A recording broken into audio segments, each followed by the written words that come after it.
I'm Conrad Bahr, C-Red, and it's time for another Pigskin Preview. Today we'll be looking at the 2024 football season for the Quinlan Ford Panthers.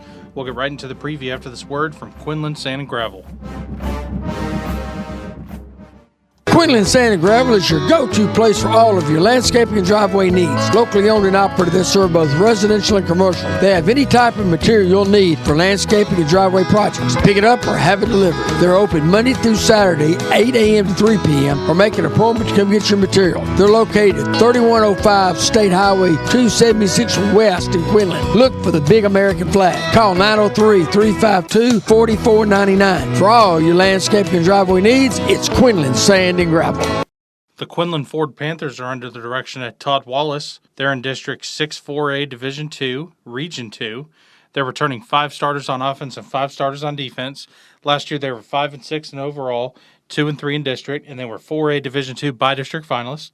I had the chance to sit down with head coach Todd Wallace. Here's my interview with the coach. All right, we got head football coach and athletic director Todd Wallace here with Quinlan Ford High School. Coach, thank you so much for taking time out of your busy summer schedule to meet with KMOO and the radio station. And we appreciate Quinlan ISD for letting us cover you guys this year in athletics. So we just wanted to thank you so much for that. No, thank you, Conrad. We appreciate y'all's coverage for everything that you do. Yes, sir. So to get started here, I know this is your first Pigskin Preview interview with us, but just to get started here, just give us a quick introduction about yourself, also how long you've been with Quinlan, and if you could give us a little bit about your coaching background, maybe what got you into athletics, and then also maybe some previous high schools or previous stops you've been at, and maybe some coaches that have given you some mentorship in your philosophy and things. Sure. Well, this is my 34th year of coaching. I've never really been anywhere. I came to Quinlan in 1991, fresh out of high school. I had an acquaintance that had been one of my high school coaches that was coming here. So I came here under Coach Pittman King. Great mentor. He had been the head coach at Greenville for many years prior to. And he'd kind of gotten out, semi-retired, came over here, but learned a ton in the 4 years before he retired. So I was here for 6 years. I left, went just right down the road to Bowles. I was the AD and the head football coach there for 13 years. Basically built them up. They'd only been UIL 1 year, I think. 11-man 1 year when I went Wow. there. So it was a neat opportunity to really build something, basically from scratch. Mm-hmm. And I mean scratch. Yes, sir. But we had a lot of success there. A lot of success the last few years I was at Bowles. And then was asked to come back here in 2010, took back over as AD head football in 2012, and have been here ever since. So, all right. So I have 24 years of head coaching experience. Yes, sir. And some good, some bad as far as the results. Yes, sir. Thank you so much for that. And obviously with your coaching experience, just kind of tell us in particular how these particular off-season workouts have gone. Tell us about your spring and how the Panthers have been doing. All right. Well, we had a really good spring. I thought our kids worked really hard as far as getting up here and doing the extra things that we ask them to do. We always say that what you do in the athletic period is the minimum. Everybody has an athletic period. Right. And we're also on a 4-day week, which kind of puts us at a little bit of disadvantage. So getting our kids up here to do extra in the mornings or afternoons, which is all on them because it's voluntary. But we had a really good spring. Summer, hit and miss a little bit. A lot of our kids are from one-parent homes, and kind of do different things. But overall, better than last summer. And our core group really had a pretty good summer. So we're excited to get going next Monday. Looking forward to it. Yes, sir. All right, sir. Talk to us about last season a little bit. Tell us about your graduating class that just graduated, and talk about maybe some freshmen or some sophomores that had a really good year last year. Right. Last year, we had high hopes. Thought we had a pretty good non-district last year. We had a hard non-district schedule, and then we opened up with Sunnyvale and Caddo, lost 2 hard-fought games, and then unfortunately, I really thought we tailed off a little bit at the end of last year. We certainly wasn't real happy with how it ended. We made the playoffs, but I just didn't feel like we were playing the way we needed to play at the end of last year. So that's kind of been an emphasis, coming out, and we lost quite a few seniors, especially most of our skilled kids, all of our running backs, as a matter of fact. And, of course, we lost Zaylen Morales, who's a kid that's rushed for over 3,200 yards for us the last 2 years, about 50 touchdowns. So those are things, and a lot of our kids play both ways. So if you lose your running backs, that means you're losing quite a bit of your secondary. Yes, those sir. are things that we have to replace. We have most of our offensive and defensive lines back, have our quarterback back, and we started him as a sophomore all 11 games last year. So that's exciting. If you have a 3-year, usually, we expect him to be way better this year. His name's Peyton Wallen, but then his senior year, usually your 3-year starter is usually pretty good that last year. So we're excited about him, and we do have some young kids, but they're young kids. So we have 2 really good young kids. One's a freshman, one's a sophomore, that are going to have to fill in the secondary, and step up and play. That's kind of the challenge that we're facing, just replacing skilled kids. It'll be a lot of running back by committee, which is kind of how our offense is set up. It's okay if it's not. I would expect we'll have at least 8 to 10 different kids carrying the ball fairly regularly this year. And then just getting that secondary up to speed. So, hopefully you don't give up too many big plays. Yes, sir. All right, talk about some kids that you and your staff are going to depend on this year. Maybe talk about some 8th graders that are going to be freshmen, or some sophomores that maybe are going to step up for you this year. Yeah, and I already alluded to some of them, but Sure. Certainly we're going to rely on our quarterback, Peyton Wallen's his name. He's number 16. He's going to be a junior, big kid, really good arm. Like I said, he started all last year, but it was very much on a learning curve for him. He really didn't have a lot of prior playing experience, but we really didn't have a quarterback per se, and so we just felt like it was better to throw him out there and let him learn by fire. But we're going to rely on him not only as a throwing threat, but also as a running threat too. And he's about 6'3", 220, so we expect him. He may not be breaking a lot of 80-yard runs, but we expect him to be a powerful runner for us. Sure. And like I said, offensive line-wise, we have a kid, Brian Sanchez, who's a 3-year starter. He's about 300 pounds, very agile for that size, very good feet, very strong kid. At the lineman challenge, he repped 225 21 times. So we expect him to have a big year. We have other returning starters, 4 of our 5 returning starters, center Chase Agee, and then guard Franklin Davis, and our other tackle, Brian Saldivar, and our tight ends back. So our tight end linebacker, Austin States, he led our team with 111 tackles last year. So he's a two-way, he's a stalwart, in there. Yes, sir.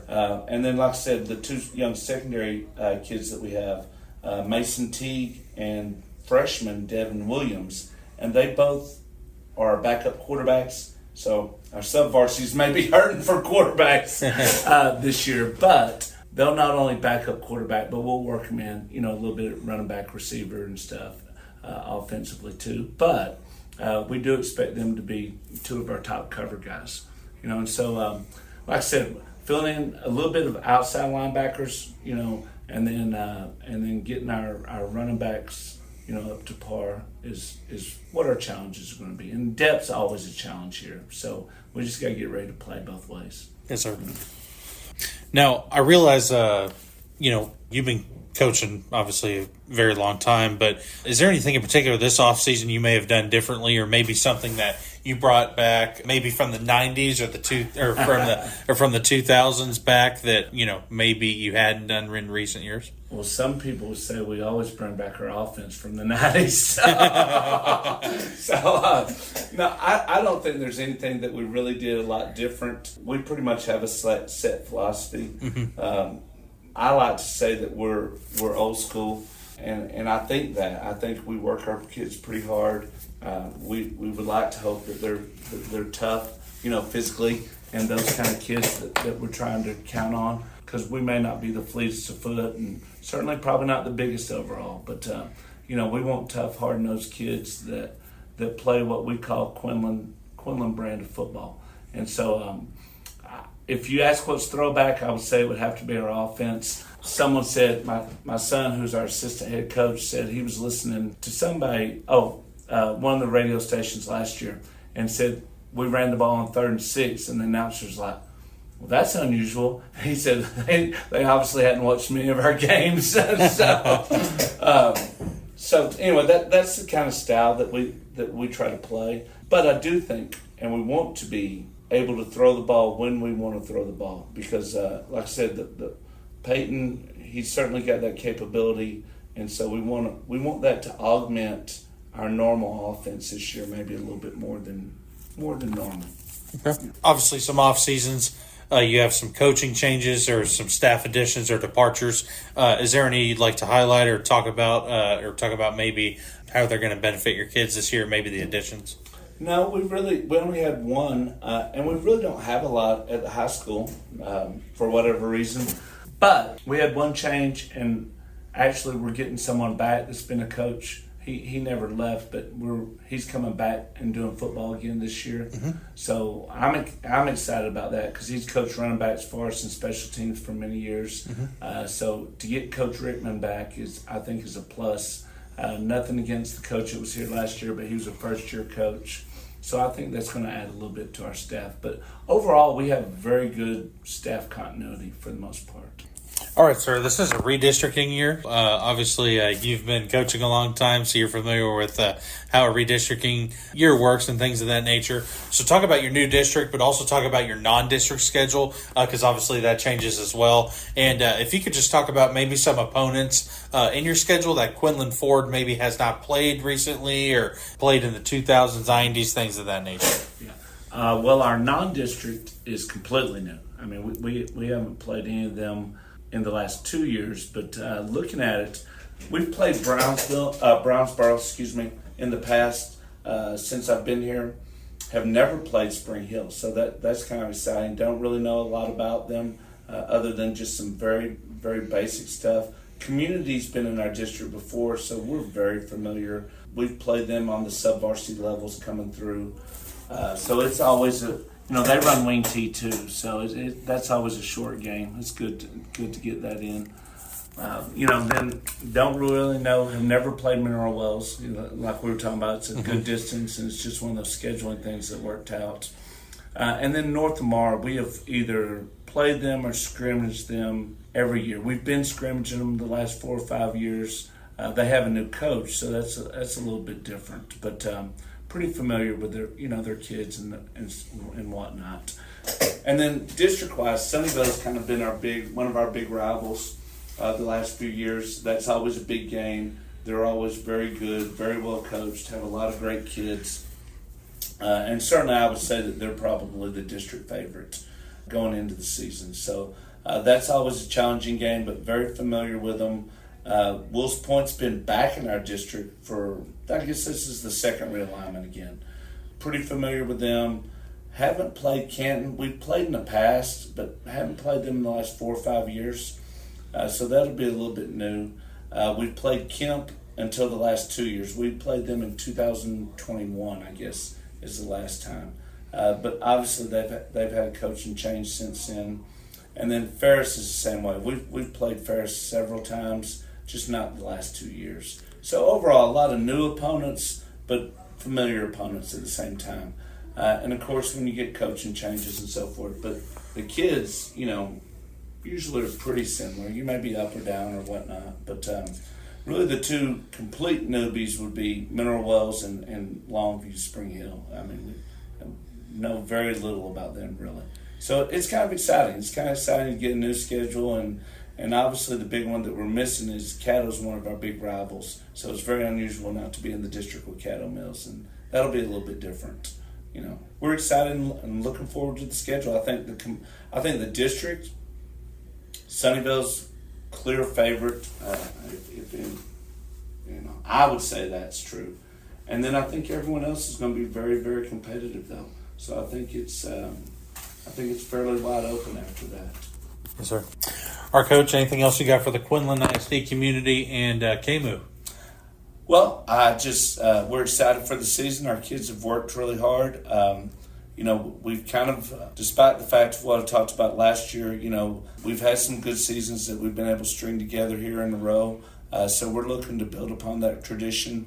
Not happy of like I said, exiting the playoffs in the first round last year. So we want to get back to playing more playoff games and just having as much success as we can. And it's really, our fans are great. I mean, we travel well. I mean, I think that surprises a lot of people. But in 2021, when we had a pretty good playoff run, we had more fans at every game than any of our opponents in ticket sales. So our fans travel really well, and we appreciate them. And we're just ready for another football season. Start that grind, So that's really it. All right, Coach. Well, thank you so much. Good luck this season, and we look forward to covering Quinlan Ford Athletics. Thanks, Conrad. I really appreciate the time. Thank you, sir. Yes, sir. You bet. The Quinlan Ford Panthers will begin their 2024 football season on the road versus the Brownsboro Bears. I want to thank head coach Todd Wallace for taking the time to sit down with us for this preview. I also want to thank Quinlan Sand and Gravel for sponsoring this Quinlan Ford Pigskin preview. Tomorrow we will begin our next Pigskin preview with the 2024 football season for the Como-Picton Eagles, brought to you by Foster's Place. I'm Conrad Bahr, C-Rad, and you've been listening to the Butler7media Pigskin preview for the Quinlan Ford Panthers. Thanks for listening and have a great evening.